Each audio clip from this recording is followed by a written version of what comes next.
Hello everyone. So FMCG space से Bikaji foods पे आज हम डिस्कशन करेंगे। कंपनी का बिजनेस मॉडल देखेंगे, करंट परफॉर्मेंस देखेंगे एंड कौन कौन से समझेंगे कि आगे का कैसा आउटलुक है मैनेजमेंट का, कैसी अपॉर्चुनिटी बनती है बिजनेस के अंदर। बिकॉज अगर आप पूरा कंजम्पशन स्पेस देखोगे, स्पेसिफिकली एफएमसीजी सेक्टर देखोगे, सो इन्फ्लेशन की वजह से एंड जो रॉ मटेरियल के प्राइसेस इंक्रीज हुए हैं, कंपनी के मार्जिन ग्रोथ वगैरह बहुत ज्यादा इंपैक्ट हुए हैं। हार्डली आपको कोई कंपनी दिखेगी जिसका पॉजिटिव वॉल्यूम ग्रोथ आ रहा है डबल डिजिट के अंदर। सो स्ट्रगल चल रहा है। अब वहां पे हमको देखना है कि बीकाजी कहाँ पे स्टैंड आउट करता है एंड किस तरीके की अपॉर्चुनिटी है इसके बिजनेस के अंदर।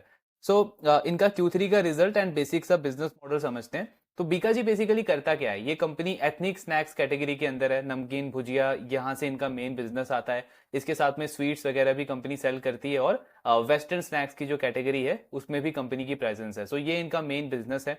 इस क्वार्टर का अगर आप परफॉर्मेंस देखोगे तो 19% की ग्रोथ है कंपनी के टॉप लाइन के अंदर। इबिटा ग्रोथ 22% का आया है और प्रॉफिट अगर हम देखें तो 15% से इंक्रीज हुआ है कंपनी का। मतलब क्या है कि ऑपरेटिंग लेवरेज नहीं मिला है बिजनेस को, लेकिन स्टिल ओवरऑल नंबर्स अच्छे आए हैं। वाई लेवल पे इबिटा मार्जिन हो या ग्रॉस मार्जिन हो, दोनों में हमको इंप्रूवमेंट देखने को मिला है। देन पूरा फर्स्ट हाफ अगर आप देखोगे तो अगेन नंबर्स अच्छे लगते हैं। 19% का टॉप लाइन का ग्रोथ है, 29% से इबिटा ग्रो हुआ है। और यहाँ पे अगर हम देखें तो ऑपरेटिंग लिवरेज मिला है कंपनी को, बिकॉज टॉप लाइन है 19% और बॉटम लाइन का ग्रोथ है 25%। एंड मार्जिन यहाँ पे वाई लेवल पे इंप्रूव हुए हैं।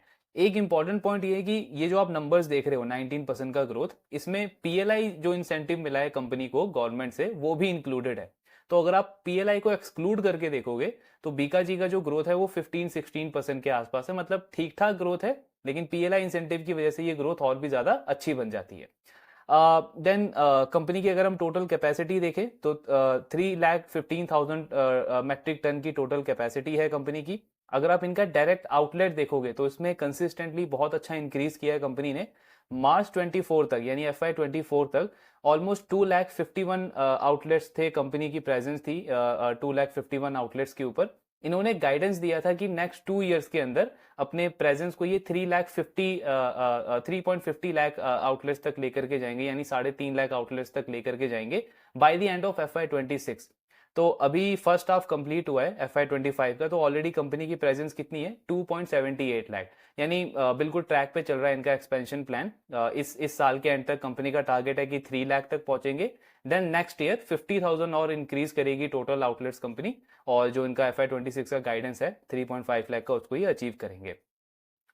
मार्केटिंग पे काफी ज्यादा फोकस है कंपनी का। तो अभी इन्होंने अगस्त मिड में इंडिपेंडेंस डे के टाइम पे इन्होंने ये कैंपेन स्टार्ट किया था, बीकाजी खाओ लंदन जाओ।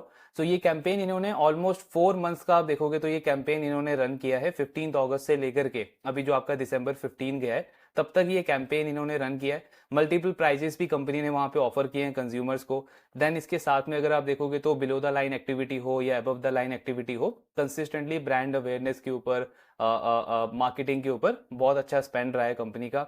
बिजनेस वर्टिकल्स अगर हम देखें तो वॉल्यूम ग्रोथ 15% का आया है। और अगर आप प्रोडक्ट कैटेगरी देखोगे तो सबसे ज्यादा ग्रोथ हमको दिख रहा है वेस्टर्न स्नैक्स और पैकेज स्वीट के अंदर। मेन बिजनेस बीकाजी का कहां से आता है? एथनिक स्नैक्स में। और इसमें आपको दिखेगा वाई पे 10% की ग्रोथ है। सो ऐसा नहीं है कि इसमें कोई स्लो डाउन देखने को मिल रहा है और बाकी सारे प्रोडक्ट्स अच्छा कर रहे हैं।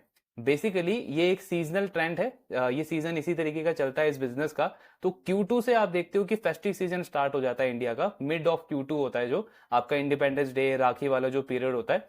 तो वहां से आपका फेस्टिव सीजन स्टार्ट होता है। देन Q3 में आपका फेस्टिव ओकेशन रहते हैं। तो उस ड्यूरेशन में आप देखोगे जो पैकेज स्वीट वाली जो कैटेगरी है बीकाजी की, इसकी सेल्स अच्छी रहेगी। तो ये हर साल का नॉर्मल ट्रेंड है, इसीलिए हमको दिख रहा है कि इसमें 22% का ग्रोथ है। और जब इन कैटेगरीज में ग्रोथ अच्छी आती है तो जो एथनिक स्नैक्स का जो कैटेगरी है, इनका प्रोडक्ट है इनका, उसका सेल्स थोड़ा सा कम हो जाता है। अभी कॉन कॉल में हमको और उस पर अच्छी इंसाइट मिलेगी। देन अगर आप रेवेन्यू शेयर देखोगे तो उसमें भी ये ट्रेंड आपको दिखेगा कि एथनिक स्नैक्स जो पहले 69% कॉन्ट्रीब्यूट करता था, अब उसका रेवेन्यू शेयर कम होकर के 65% हो गया, बिकॉज जो आपके पैकेज स्वीट्स के कैटेगरी है या वेस्टर्न कैटेगरी है उसका रेवेन्यू शेयर इंक्रीज हो गया वाई लेवल पे। देन अगर हम ज्योग्राफिकल परफॉर्मेंस देखें बीकाजी का, तो कोर और फोकस ये दो चीजें आपको दिखेंगी। कोर स्टेट्स में कौन से स्टेट आते हैं इनके? राजस्थान, बिहार, आसाम, ये 3 स्टेट इस कंपनी के कोर स्टेट्स हैं जहां पे इनकी स्ट्रॉन्ग प्रेजेंस है। सो मेजोरिटी जो इनका 65-70% रेवेन्यू है वो इन्हीं तीनों स्टेट से आता है। इसमें ग्रोथ कितनी आई है? 11% के आसपास। देन ये है फोकस स्टेट्स। फोकस स्टेट्स में कौन से आते हैं? आपका Punjab, Delhi, Haryana, UP, then south में आपका कर्नाटका, तेलंगाना। सो ये 6 स्टेट्स हैं जो कंपनी के फोकस स्टेट्स के कैटेगरी के अंदर आते हैं। यहाँ पे बीका जी अभी क्या कर रहा है? अपनी प्रेजेंस को इंक्रीज कर रहा है, वहां पे ब्रांड बिल्ड कर रहा है और एक अपना स्ट्रॉन्ग प्रेजेंस वहां पे बना रहा है। सो इसमें 27% की ग्रोथ आई है। देन इसके बाद आपका अदर स्टेट्स है, एक्सपोर्ट में भी अच्छी ग्रोथ आई है इस क्वार्टर में 20% की। लास्ट क्वार्टर में इनका एक्सपोर्ट सिर्फ 7% से ग्रो हुआ था, लेकिन इस क्वार्टर में एक अच्छी हमको रिकवरी देखने को मिली है। एंड अगर आप इसका भी रेवेन्यू शेयर देखोगे तो जो कोर स्टेट है वो पहले 71% कॉन्ट्रीब्यूट करते थे, अब हमको दिख रहा है कि जो फोकस स्टेट है और जो आपका एक्सपोर्ट है, अदर है, उसका रेवेन्यू शेयर धीरे धीरे इंक्रीज हो रहा है ओवरऑल। देन एक और ये कैटेगरी है फैमिली पैक्स और इम्पल्स पैक्स की। फैमिली पैक में क्या होता है? पीका जी के जो लार्ज साइज पैकेट्स होते हैं उनको ये सेल करते हैं, तो इसका पर्पज ये होता है कि आपका वॉल्यूम ग्रोथ अच्छा आता है, प्लस क्योंकि उस पैकेट को कंज्यूम करने में ज्यादा टाइम लगता है, कस्टमर के किचन में शेल्फ पे वो अवेलेबल होता है, वो विजिबल होता है, तो एक तरीके से ब्रांड बिल्डिंग भी हो जाती है वहां से। तो ये इनका फैमिली पैक का स्ट्रेटेजी है। इंपल्स पैक इनको ग्रोथ देता है एक तरीके से, जो आपका ऑन द गो कंजम्पशन होता है, इंपल्स बाइंग होती है कंज्यूमर्स की तरफ से, या ट्रैवलिंग के टाइम पे जो आप प्रेफर करते हो सिंगल सिंगल पैकेट्स को कंज्यूम करना, सो वहां से इनको इंपल्स पैक वाले सेगमेंट से ग्रोथ आती है। रेवेन्यू शेयर अगेन इसमें भी आप एक ट्रेंड देखोगे तो जो फैमिली पैक का जो रेवेन्यू शेयर है वो इस क्वार्टर में इंक्रीज हो गया है, 59% से 62% चला गया है। लेकिन इसमें ऐसा नहीं है कि इंपल्स पैक का कोई स्लो डाउन हमको देखने को मिल रहा है, बिकॉज सेम वही रीजन है कि जब फेस्टिव सीजन होता है तो आपके जो फैमिली पैक्स जो होते हैं उनका सेल थोड़ा सा ज्यादा रहता है, चाहे वो स्वीट्स की कैटेगरी हो, नमकीन भुजिया की कैटेगरी हो, जो लार्ज पैकेट्स होते हैं उनका सेल थोड़ा सा ज्यादा रहता है। इसीलिए अभी हमको दिख रहा है कि इसका रेवेन्यू शेयर इंक्रीज हुआ है, लेकिन ओवरऑल कोई स्लो डाउन इसमें देखने को मिली नहीं है अभी। देन ये इनके रेवेन्यू वगैरह के नंबर है, ऑलरेडी हमने डिस्कस कर लिए। लास्टली जो हमने अभी डिस्कस किया था कि रॉ मटेरियल के प्राइसेस काफी बढ़ गए हैं, तो चाहे आपका एडिबल ऑयल हो, पाम ऑयल हो, आपके पल्सेस वगैरह हो, सबके प्राइसेस काफी ज्यादा इंक्रीज हुए हैं। सो उसी का अभी हम देखेंगे कौन कॉल में मैनेजमेंट ओवरऑल किस तरीके का आउटलुक देता है। तो रिजल्ट अच्छे आए हैं, अच्छा परफॉर्म किया है कंपनी ने, वॉल्यूम ग्रोथ भी अच्छा आया है, top line, bottom line, plus margin भी ठीक ठाक रखे हैं कंपनी ने। सो अभी कॉन कॉल में डिस्कस करते हैं कि मैनेजमेंट आने वाले 2 क्वार्टर्स के लिए किस तरीके का आउटलुक दे रहा है। तो मैनेजमेंट का कहना है कि ये जो हमने ऑफर स्टार्ट किया है, जो कंज्यूमर ऑफर हमने स्टार्ट किया है, बीका जी खाओ लंदन जाओ, अगस्त से इन्होंने स्टार्ट किया है, इसका रिस्पॉन्स काफी अच्छा है। ये फर्स्ट टाइम इस तरीके का कोई कैंपेन हमने स्टार्ट किया है, एंड इसका रिस्पॉन्स आपको दिखता है जो फैमिली पैक का जो हमको ग्रोथ देखने को मिला है इनका, जिसमें आई थिंक 22-23% की ग्रोथ आई है। सो मैनेजमेंट का बोलना है कि वो ग्रोथ हमको शो कर रहा है कि ये कैंपेन बहुत अच्छे तरीके से जा रहा है हमारे लिए, अच्छा ट्रैक्शन हमको देखने को मिल रहा है। देन कॉस्ट वाले पॉइंट पे अगर हम देखें तो रॉ मटेरियल के प्राइसेस काफ़ी ज़्यादा बढ़ गए हैं। मैनेजमेंट का कहना है edible oil, wheat, palm oil, few pulses वगैरह, इनके प्राइसेस कंसिस्टेंटली इंक्रीज हुए हैं, लेकिन प्रोएक्टिवली इन्होंने जो प्राइसेस है वो पास ऑन किया है, यानी प्राइस इंक्रीज किया है कंपनी ने, कंज्यूमर्स को प्राइसेस पास ऑन किए हैं, और कुछ इंटरनली भी इन्होंने कॉस्ट सेविंग प्रोग्राम इन्होंने रन किए हैं, जिसकी वजह से कंपनी के मार्जिन जो हैं, ओवरऑल प्रॉफिटेबिलिटी जो है वो मेंटेन रही है। देन कंपनी का कहना है कि जो स्वीट सेल आपको दिखा है, जो पैकेज स्वीट्स की सेल्स इतनी ज़्यादा अच्छी रही है, उसका रेवेन्यू कंट्रीब्यूशन भी इंक्रीज हुआ है। अगेन वही रीज़न जो हमने डिस्कस किया था कि ये फेस्टिव सीजन क्योंकि अभी चल रहा है Q2 से Q3 के टाइम पे, तो उसकी वजह से हमको उसकी सेल ज़्यादा अच्छी देखने को मिली है। एथनिक वाले कैटेगरी में कोई स्लो डाउन नहीं है। दूसरा पॉइंट ये कि इस साल जो आपका दिवाली का जो पीरियड है, नवरात्रि का जो पीरियड है, वो थोड़ा सा जल्दी हो गया लास्ट ईयर के कंपैरिजन में। सो वो भी एक रीजन है कि पिछले साल के कंपैरिजन में इस साल थोड़ा सा ज्यादा ग्रोथ देखने को मिला है हमको स्वीट वाले कैटेगरी के अंदर। बीका जी ने लास्ट 2-3 ईयर्स के अंदर काफी स्ट्रॉन्ग कैपेसिटी एडिशन किया है, तो कंपनी कह रही है कि अभी नेक्स्ट 2-3 ईयर तक तो हमको लगता नहीं कि कोई और फर्दर बड़ा कैपेक्स करने की हमको रिक्वायरमेंट है, बिकॉज इनफ कैपेसिटी है हमारे पास। अभी इनकी कैपेसिटी यूटिलाइजेशन भी कम है, आई थिंक 40-44% के आसपास का कैपेसिटी यूटिलाइजेशन है कंपनी का। तो नेक्स्ट 2-3 ईयर्स में इनका फोकस है कि वॉल्यूम ग्रोथ पे फोकस किया जाए, उसको बढ़ाया जाए, एंड ओवरऑल कैपेसिटी यूटिलाइजेशन को 70% तक लेकर के जाया जाए। तो अभी कोई फर्दर कैपेक्स कंपनी प्लान नहीं कर रही है। एक इन्वेस्टमेंट इनका करने का प्लान है अपने स्वीट कैटेगरी वाले बिजनेस के अंदर। सो इनका कहना है कि जो हमारा स्वीट वाला कैटेगरी है उसमें सीजनल डिमांड तो अच्छी है, मतलब ये जो फेस्टिव सीजन चल रहा है, जो आपके फंक्शंस वगैरह होते हैं, ओकेशंस होते हैं, उनमें तो नॉर्मल डिमांड है, अच्छी डिमांड है। प्लस जो ऑफ सीजन होता है उसमें भी हम कस्टमर की तरफ से कुछ एक्स्ट्रा इंक्वायरी देख रहे हैं, एक्स्ट्रा इंटरेस्ट देख रहे हैं कंज्यूमर्स की तरफ से। तो अब ये उस अपॉर्चुनिटी को एक्सप्लोर कर रहे हैं। स्वीट वाले कैटेगरी में कुछ नए प्रोडक्ट्स लॉन्च करने का प्लान है कंपनी का। ऑलरेडी अभी इन्होंने जो मास प्रोडक्ट होता है आपका काजू कतली लड्डू वगैरह, वो इन्होंने लॉन्च किया है। कंपनी कह रही है कि उसका रिस्पॉन्स अच्छा मिल रहा है। सो नेक्स्ट 2 to 3 ईयर्स के अंदर कंपनी इस वाली कैटेगरी में और नए प्रोडक्ट्स वगैरह ऐड कर सकती है। देन जो आउटलेट्स वगैरह ऐड करने का प्लान है वो बिल्कुल ऑन ट्रैक चल रहा है कंपनी का। इनका कहना है FY26 तक टोटल जो आउटलेट्स है हमारे वो 3.5 लाख तक हो जाएंगे। मतलब अगर आप इसको FY24 से कंपेयर करो तो ऑलमोस्ट 20% ग्रोथ करेगा इनका एक्सपेंशन वगैरह। सो वो बिल्कुल सही चल रहा है। देन ये जो कैंपेन इन्होंने रन किया है बीकाजी खाओ लंदन जाओ, इस पे इनका कहना है कि हमें ब्रांडिंग जो है हमारी वो भी काफी स्ट्रांग हुई है सारे स्टेट्स में, फोकस स्टेट हो या हमारा जो कोर स्टेट्स है उसमें भी। प्लस कौन बनेगा करोड़पति जो है आपका KBC जो प्रोग्राम है उसमें भी को स्पॉन्सर का इनको अपॉर्चुनिटी मिला है। सो जितनी भी चैनल्स हैं, आपका न्यूज चैनल हो, प्रिंट मीडिया हो, आपके आपके टेलीविजन वगैरह हो, अच्छी ब्रांडिंग हुई है और वहां से अच्छा सेल्स देखने को मिला है कंपनी को। अब इस ये जो प्रमोशन ये रन कर रहे हैं लास्ट क्वार्टर के इन्होंने मिड में स्टार्ट किया था, तो Q2 में उसका ज्यादा बेनिफिट नहीं आया। मैनेजमेंट कह रहा है जो थर्ड क्वार्टर अभी चल रहा है इसमें इसका ज्यादा बेनिफिट हमको देखने को मिलेगा, बिकॉज मेजोरिटी जो सेल्स है वो हमको Q3 में देखने को मिल रही है इसकी।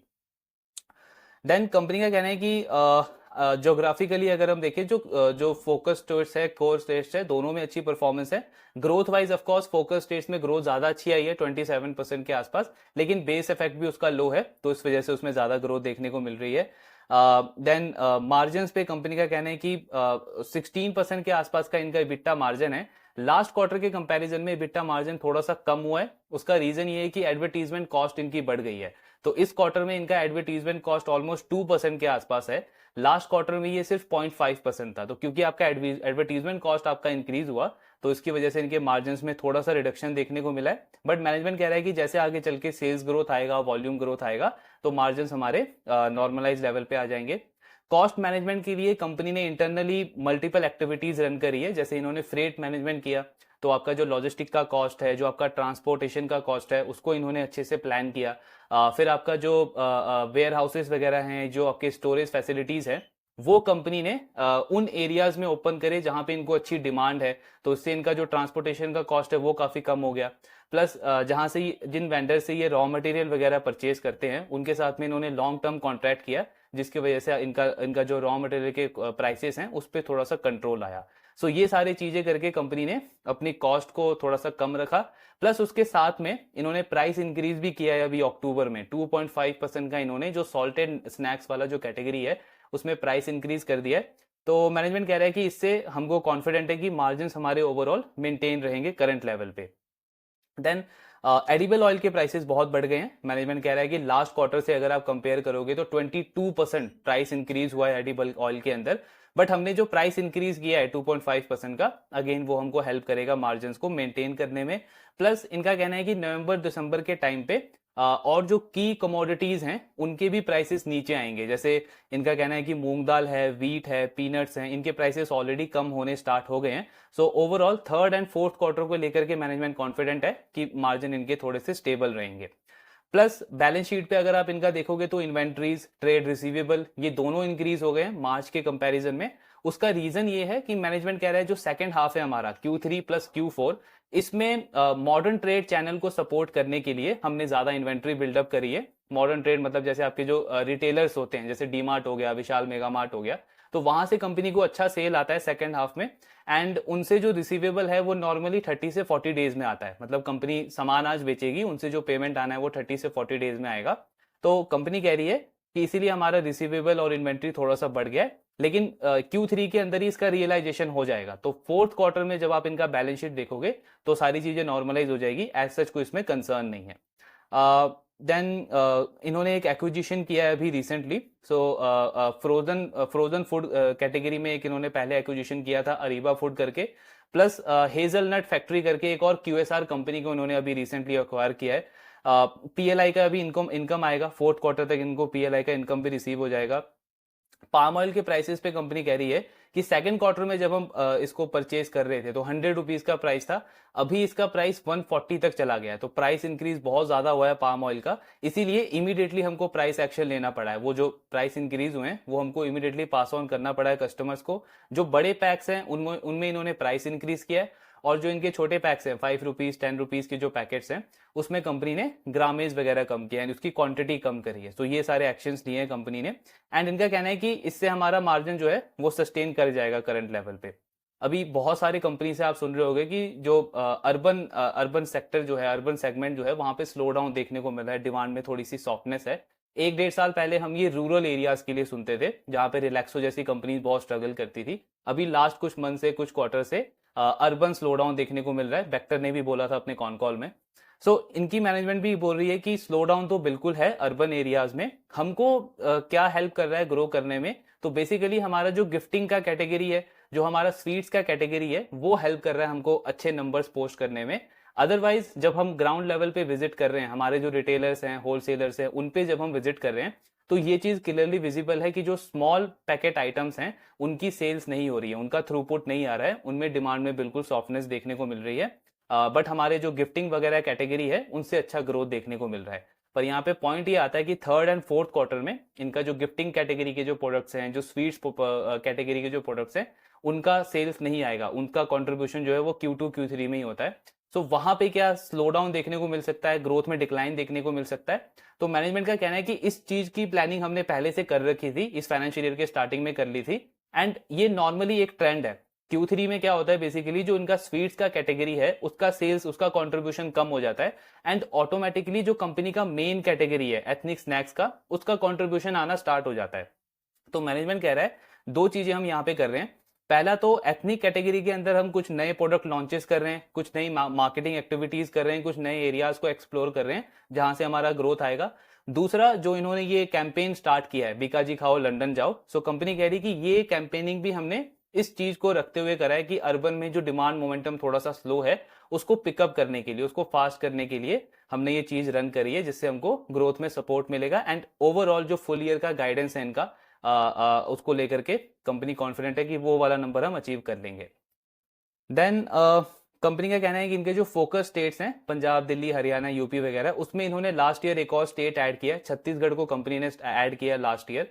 रायपुर में इनका एक मैन्युफैक्चरिंग प्लांट है, तो बिल्कुल सेंस बनता है कि आप छत्तीसगढ़ में भी अपना बिजनेस एक्सपेंशन करो। कंपनी कह रही है कि लास्ट 1 ईयर में डिमांड बहुत अच्छा मिला है, रिस्पॉन्स बहुत अच्छा मिला है उस मार्केट से। ऑलरेडी जो इनका मार्केट शेयर है छत्तीसगढ़ में वो 5% से ज्यादा हो गया है। एंड ओवरऑल अगर आप इनका फोकस स्टेट्स देखोगे, जितने भी फोकस स्टेट्स हैं, कंपनी कह रही है कि सिर्फ दिल्ली को अगर आप छोड़ दो तो बाकी सारे स्टेट्स में बहुत अच्छा परफॉर्मेंस रहा है। दिल्ली में कंपटीशन इंटेंसिटी बहुत ज्यादा है, प्लस मैनेजमेंट कह रहा है कि हमारे पार्ट में भी थोड़े से उतनी स्ट्रिक्ट एक्शंस हम नहीं ले पाए इनिशियली, जिसकी वजह से दिल्ली का परफॉर्मेंस अच्छा नहीं है, वहां हमको थोड़ा सा ज्यादा अटेंशन पे करना पड़ेगा। अदरवाइज जो बाकी के फोकस स्टेट्स हैं उनमें सब में अच्छा रिस्पॉन्स मिल रहा है, एंड प्रोबेबली यही रीजन है कि 27% का ग्रोथ आया हमारा। देन हेजलनट फैक्ट्री का जो इन्होंने एक्विजिशन किया है, कंपनी कह रही है कि बेसिकली हमारा मानना है कि ये जो आपका बेकरी का जो आर्टिसनल स्वीट्स की जो कैटेगरी है, ये नेक्स्ट 5 to 10 ईयर्स में बहुत बड़ी मार्केट बनेगी। तो उस पर फोकस करते हुए हमने इस कंपनी को एक्वायर किया है। इनका कहना है कि अभी इन्होंने 40% का स्टेक परचेज किया है इसमें, नेक्स्ट 2 ईयर्स के अंदर कंपनी अपने स्टेक को इसमें 53 से 54% तक लेकर के जाएगी। एंड कंपनी कह रही है कि नेक्स्ट 5 ईयर्स में 5 टाइम ग्रोथ ही एक्सपेक्ट कर रहे हैं सिर्फ इस बिजनेस से। तो अभी इसका एनुअल रेवेन्यू अराउंड 50 से 60 करोड़ है, यानी नेक्स्ट 4-5 ईयर के अंदर कंपनी एक्सपेक्ट कर रहा है कि ऑलमोस्ट 300 करोड़ का रेवेन्यू इनका इस वाले बिजनेस से आएगा, हेजलनट फैक्ट्री से। बीकाजी खुद भी QSR स्पेस के अंदर एंटर कर रहा है। आई थिंक इस फाइनेंशियल ईयर के एंड तक ये स्टार्ट कर देंगे, इनके जो आउटलेट्स हैं, जो रेस्टोरेंट्स है QSR के, वो कंपनी इस फाइनेंशियल ईयर के एंड तक स्टार्ट कर देगी। तो कंपनी क्या कह रही है कि ये जो एक्विजिशन हमने किया है ये हमको उस सेगमेंट में और ज्यादा ग्रो करने को हेल्प करेगा, बिकॉज बीकाजी का जो खुद का ब्रांड है वो फोकस करेगा नॉर्थ इंडियन स्वीट स्नैक्स वाली कैटेगरी पे, और बीकाजी QSR जो है वो हेजलनट, ये जो हेजलनट QSR कंपनी है, इनके साथ में जो आपके प्रीमियम जो बेकरी के जो आपके जो स्वीट्स वाली कैटेगरी होती है, जो आपकी कॉफी हो गई, बेकरी आइटम्स हो गए, उनको एक्सप्लोर करने का फोकस करेगा कंपनी। देन कुछ टाइम पहले जो इन्होंने अरीबा फूड्स कंपनी को एक्वायर किया था, तो उस पर कंपनी कह रही कि ये अरीबा फूड जो है ये हमारे फ्रोजन फूड के बिजनेस को एक्सपैंड करने में हेल्प करेगा। बीकानेर में इन्होंने खुद एक फ्रोजन प्लांट अपना सेटअप किया है। कंपनी कह रही है कि बेसिकली दो चीजें होंगी इससे, एक तो जो बेकरी वाला बिजनेस है, जो क्यूएसआर वाला बिजनेस है इनका, उसको कंपनी जैसे स्केल अप करेगी तो उसमें भी फ्रोजन प्रोडक्ट्स की रिक्वायरमेंट रहेगी, तो इनका ये जो प्लांट है प्लस ये जो अरीबा फूड है ये उसमें भी हेल्प करेगा। दूसरा, एक्सपोर्ट जब कंपनी करती है, जो इनका 20-25% से ग्रो करने का गाइडेंस है एक्सपोर्ट वाले सेगमेंट को, तो कंपनी कह रही है एक्सपोर्ट में ऑलमोस्ट 25 से 30% जो बिजनेस है वो फ्रोजन फूड से आता है, तो अरीबा फूड हमको उसमें भी हेल्प करेगा। तो ये इनके न्यू ग्रोथ लीवर आप बोल सकते हो, जो next leg of growth company देख रही है वो इन दोनों तीनों चीजों से देख रही है। कंपनी बेसिकली एक एक हाउस ऑफ ब्रांड क्रिएट करने का फोकस कर रही है, बीकाजी जिसमें मेन ब्रांड रहेगा एंड उसके अंदर ये छोटे छोटे ब्रांड, सब ब्रांड्स रहेंगे जिनको अपने एक्सपीरियंस के साथ में मैनेजमेंट आगे स्केल अप करने का टारगेट रख रहा है। देन अभी इनका अगर हम ये इन्फ्लेशन वाला पार्ट देखें, जिसमें कंपनी ने बड़े पार्ट, जो बड़े पैकेट्स हैं उसमें प्राइस इंक्रीज किया है, और जो इनके छोटे पैकेट्स हैं 5 रुपीज 10 रुपीज के, उसमें इन्होंने क्वांटिटी कम करी है। सो कुछ टाइम पहले क्या हुआ था, अगर आप मैगी को देखोगे, जिन्होंने 5 रुपीज का पैकेट लॉन्च किया था, 10 रुपीज के पैकेट में वो ऑपरेट करते थे, बट इन्फ्लेशन जिस तेजी से बढ़ रहा था पिछले कुछ टाइम में, तो अल्टीमेटली मैगी को इन दोनों सेगमेंट से एग्जिट करना पड़ा अर्बन वाले पार्ट में, बिकॉज 5 रुपीज में 10 रुपीज में उनको ग्रामेज ही कम कर सकते थे। आप 5 रुपीज का 7 रुपीज नहीं कर सकते, 10 रुपीज का आप 11-12 रुपीज नहीं कर सकते। तो आप अल्टीमेटली डिपेंड किस पे हो जाते हो कि ग्रामेज आप कम करते हो, उसकी क्वांटिटी आप कम करते हो, तो अल्टीमेटली उसकी डिमांड इफेक्ट होने लग गई, जिसकी वजह से मैगी को एग्जिट करना पड़ा उन उन दोनों प्राइस रेंज की कैटेगरी से अर्बन मार्केट में। तो क्या सेम रिस्क वो बीकाजी के साथ भी है? तो इस पे मैनेजमेंट क्या कह रहा है कि मैगी जो है वो एक तरीके का मील आइटम था। अगर आप हमारे प्रोडक्ट को देखोगे तो वो स्नैक्स की कैटेगरी में आता है। जैसे इन्होंने एग्जांपल दिया है कि अगर आप बिस्किट को देखोगे तो जो फूड वाले आइटम है, जो खाने वाले आइटम है, उसमें बिस्किट की बहुत स्ट्रॉन्ग डोमिनेंस है। जब हम 5 रुपीज वाले प्रोडक्ट कैटेगरी की बात करते हैं, तो पिछले कितने सालों में बहुत ज्यादा प्राइसेस इंक्रीज हुए हैं, टैक्सेस बढ़े हैं, बिस्किट ने अपनी क्वांटिटी भी कम करी है बिस्किट्स ने, लेकिन उसकी जो डोमिनेंस है वो सिर्फ इंक्रीज हुई है, उसमें कोई इफेक्ट नहीं पड़ा है। सिमिलरली कंपनी कह रही है कि हमारा भी जो आप नमकीन भुजिया वाला जो बिजनेस देखते हो, उसमें 70% बिजनेस हमारा 5 रुपीज 10 रुपीज वाले पैकेट से आता है, और इतने सालों में हमने भी उसमें कोई ऐसा इंपैक्ट नहीं देखा है कि क्वांटिटी कम करने से उसमें कोई मतलब डिमांड में इंपैक्ट पड़ा हो, बिकॉज वो स्नैक्स की कैटेगरी है। तो उसमें तो हमको लगता है कि ये प्राइसेस क्वांटिटी कम करने के बाद भी नेक्स्ट 3-4-5 ईयर्स के अंदर डिमांड बहुत ज्यादा स्ट्रांग रहने वाली है। दूसरा एक और इम्पैक्ट क्या हुआ है कि गवर्नमेंट की तरफ से लगातार स्ट्रिक्ट रेगुलेशन है कि आपके जो प्रोडक्ट्स हैं उन पे लेबलिंग आपको प्रॉपर करनी है, मतलब प्रॉपर आपको डिस्क्लोजर देना है कि कितना ट्रांसफैट है, पाम ऑयल आप कितना यूज कर रहे हो, कार्ब्स कितने, ये सारी चीजें आपको प्रॉपर देनी है। सो जो हेल्थ कॉन्शियस कंज्यूमर्स हैं, क्या उनकी तरफ से डिमांड में कमी आई है? तो इस पे कंपनी कह रही है कि अगेन जो 5 रुपीज वाला पैकेट है, 10 रुपीज वाला पैकेट है, पहले तो उस पर इतनी स्पेसिंग ही नहीं होती कि आप उस पर ये सारा डिस्क्लोजर दे पाओ, और अगर आप डिस्क्लोजर दोगे भी तो जो कंज्यूमर है वो प्रॉपरली उसको रीड नहीं कर पाएगा। तो उन वाले पैकेट्स पे तो कोई इम्पैक्ट नहीं पड़ रहा। दूसरा, जो आपके बड़े साइज के पैकेट्स हैं, जो फैमिली पैकेज हैं, उन पे आप ये अगर प्रॉपर लेबलिंग वगैरह दे भी रहे हो, तो स्टिल वहां पे कंपनी मार्केट शेयर गेन कर रही है, बिकॉज जो लोकल प्लेयर हैं, जो रीजनल प्लेयर हैं, उनके लिए ये सारी चीजें एक्स्ट्रा कॉस्ट है, एक्स्ट्रा कंप्लायंस है, और वो इस चीज को फॉलो नहीं कर पा रहे हैं, तो उनसे मार्केट शेयर कंपनी लगातार, और जो अदर ब्रांडेड प्लेयर्स हैं वो लगातार मार्केट शेयर गेन कर रहे हैं। सो कंपनी कह रही है अगेन उससे भी हमारे बिजनेस पे कोई ऐसा खास इंपैक्ट नहीं पड़ रहा है। देन गोदरेज कंज्यूमर की अगर हम बात करें तो बहुत स्ट्रॉन्ग ब्रांडिंग कर रही है वो कंपनी। उनकी स्ट्रैटेजी क्या है कि रूरल मार्केट के अंदर जो आपके वैन वगैरह होते हैं उनको पूरा ब्रांडिंग करके वो कंपनी रूरल एरियाज में अपने ब्रांड को स्ट्रॉन्ग बना रही है। अपने टॉप लाइन का ऑलमोस्ट 1% गोदरेज कंज्यूमर आज के टाइम पे सिर्फ इस एक्टिविटी के ऊपर स्पेंड कर रहा है। मतलब उनका अगर आप एनुअल रेवेन्यू देखोगे तो 14,000 करोड़ है, उसका 1% ऑलमोस्ट 140 करोड़, मतलब 150 करोड़ के आसपास कंपनी सिर्फ अपनी ब्रांडिंग के ऊपर स्पेंड कर रहा है, वो भी रूरल मार्केट में सिर्फ। तो बीकाजी का कहना है कि ये जो ब्रांडिंग वाला काम है, हम इसको सब्सिडाइज कर रहे हैं हमारे डिस्ट्रीब्यूटर्स को। हमारे जो डिस्ट्रीब्यूटर्स हैं उन्होंने ब्रांडिंग वगैरह करी है, अभी भी कर रहे हैं, तो हम एक तरीके से उनको सब्सिडाइज करने का काम करते हैं। हमारे रडार पे जरूर है ये वैन वाली एक्टिविटी, बट अभी हम नहीं कर रहे हैं। दूसरा पॉइंट क्या, कंपनी कह रही है कि इसको हम एक्सप्लोर कर रहे हैं उन एरियाज में, पहला तो जहां पे डिस्ट्रीब्यूटर्स का मार्केटिंग के ऊपर आरओआई अच्छा नहीं आ रहा है, तो वहां पे हम इस चीज को कर सकते हैं। दूसरा, कंपनी कह रही है कि जो फोकस स्टेट्स हैं जहां पे आज हमारा ब्रांड इतना ज्यादा स्ट्रांग नहीं है, जैसे दिल्ली, पंजाब, हरियाणा वगैरह, वहां पे हम ये वैन वाली एक्टिविटी कर सकते हैं रूरल एरियाज में, तो उसको कंपनी अभी एक्सप्लोर करेगी। बट जो इनके कोर मार्केट है जिसमें राजस्थान, आसाम, बिहार, ये 3 स्टेट्स आते हैं, कंपनी कहती है कि वहां पे रूरल एरियाज में हमारा ब्रांड ऑलरेडी बहुत ज्यादा स्ट्रांग है, बिकॉज जो सुपर डिस्ट्रीब्यूटर्स हैं, जो सब डिस्ट्रीब्यूटर्स हैं, उन्होंने ऑलरेडी हमारे ब्रांड पे बहुत ज्यादा स्पेंड किया है। तो वहां पे बहुत स्ट्रांग ऑलरेडी ब्रांड हमारा बन चुका है उन एरियाज में। क्विक कॉमर्स बिजनेस बहुत स्ट्रांग चल रहा है कंपनी का। अगर आप फर्स्ट हाफ में देखोगे तो इनका 165% का ग्रोथ आया क्विक कॉमर्स वाले चैनल से। कंपनी कह रही है कि 2 रीजन है इसके। पहला रीजन तो ये है कि बेस बहुत लो था, तो लो बेस इफेक्ट की वजह से इतना बड़ा ग्रोथ आया। दूसरा रीजन ये है कि ये जितने भी क्विक कॉमर्स प्लेयर्स हैं, आपका जेप्टो हो गया, स्विगी इंस्टामार्ट है, ब्लिंकिट है, बिग बास्केट है, ये सारी कंपनीज नए पिन कोड्स के अंदर एक्सपैंड कर रही है अपने प्रेजेंस को। हर एक मंथ में आप देखोगे नए नए एरियाज में ये अपने बिजनेस को एक्सपैंड कर रहे हैं। तो ऑर्गेनिक ग्रोथ भी आ रही है प्लस इनऑर्गेनिक ग्रोथ भी आ रही है। एंड ओवरऑल मैनेजमेंट कह रहा है कि क्विक कॉमर्स हमारे लिए बहुत स्ट्रांग चल रहा है। लेकिन इसकी वजह से हो क्या रहा है कि जो इनका जनरल ट्रेड वाला जो चैनल है, जिसमें आपके नॉर्मल किराना स्टोर, जनरल स्टोर्स जो आते हैं, वो इस चीज को लेकर के थोड़े से अनहैप्पी हैं। वो उनका कहना है कि जो क्विक कॉमर्स है वो हमारे सेल्स को लेकर के जा रहा है, हमारे मार्केट शेयर को लेकर के जा रहा है। सो उनकी तरफ से थोड़ी सी रेजिस्टेंस है। मैनेजमेंट का कहना है कि बिजनेस अल्टीमेटली इसी तरीके से चलता है, बट स्टिल हमारा मानना है कि अभी हमारा जो मेन बिजनेस है, जो हायर रेवेन्यू शेयर है, वो अभी भी जनरल ट्रेड से ही आएगा आने वाले टाइम में। क्विक कॉमर्स एक और चीज में हेल्प कर रहा है कंपनी को कि जो ये नई कैटेगरी लॉन्च करते हैं, सो उसमें कंजम्पशन, उसमें पेनेट्रेशन बहुत जल्दी बढ़ता है, उसमें ट्रैक्शन बहुत जल्दी बढ़ता है, बिकॉज क्विक कॉमर्स से जो कंज्यूमर है वो इंपल्स बाइंग करता है। मतलब कई बार ऐसा होता है कि आपको कोई नीड नहीं है, कोई रिक्वायरमेंट नहीं है, लेकिन क्योंकि आपके पास वो ऐप अवेलेबल है, सो उस कन्वीनियंस का यूज करके आप इंपल्स बाइंग करते हो, एकदम से आप इमीडिएट बाइंग करते हो। तो वहां से भी अच्छी ग्रोथ मिल रही है कंपनी को।